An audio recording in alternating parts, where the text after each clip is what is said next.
I was a brand new second lieutenant in the Army, just trying to find my footing. I wanted to lead well, but I was battling something that I didn't even have the language for back then. Inferiority complex and deep self-doubt. My sponsor, another black officer, he left the unit as I was coming in. And I felt like I was walking into something that wasn't quite meant for me. Because I never wanted to be in the Corps of Engineers. I wanted to work in the Medical Service Corps. I worked hard to prove myself though, but something felt off. I remember one day the NCOs came out of a meeting with the first sergeant, acting just odd. Some of them looked at me and sneered silently. And then others looked at me and then quickly dropped their gaze. And still others wouldn't meet my eyes at all. So I told myself, it's first sergeant meeting. It's just in my head. It has to be my imagination. Nothing to do with me. About a month later, my platoon sergeant, the one who didn't even believe that women should be in the Corps of Engineers, he started acting a little strange too. He muttered things under his voice like, "It's not right. It ain't right. That ain't right." And then go silent when I asked him what he meant. Finally, this day, he said it. He said, "What the first sergeant is saying about you in meetings, it's not fair and it's not professional, ma'am." Wait, what? What? He told me that the first sergeant was telling the NCOs that Lieutenant Carter thinks she's in charge. She ain't in charge. Don't let her run that platoon. Let me tell you what she really needs. She needs a big penis. And once she get one big enough, once she gets some, she'll sit down and let the men run this instead of thinking she in charge and she's running things. I felt like someone had gut punched me hard. All of the air just left my lungs.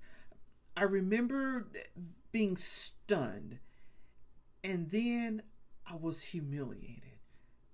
Everything suddenly made sense. The looks, the tension, the disrespect. Men who kept sneering at me, and others who couldn't hold my gaze. And then I thought, how long has he been saying this? And then I said nothing. I did nothing. I went to work every day with these men, and I told no one. And I stayed silent for 15 years.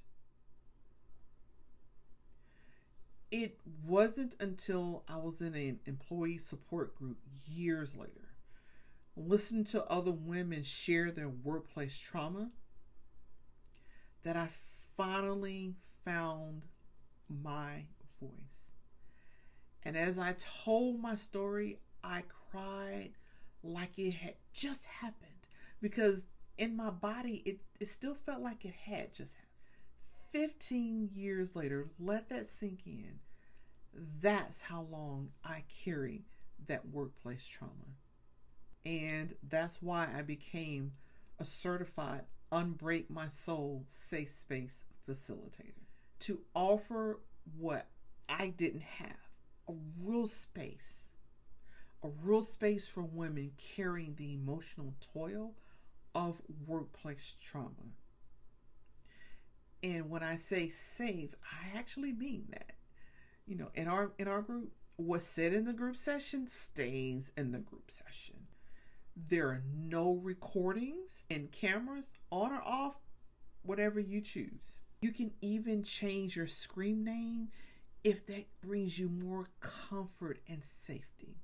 No naming bosses' names or company names ever. If you're carrying a load too heavy to carry alone, like being fired unjustly, laid off without warning, bullied at work, or targeted with sneaky verbal attacks and mental abuse, come sit with us. You don't have to go another year or another day in silence. Your healing matters and your story matters. Sign up for a safe space session today. I'll be there, and so will other women who actually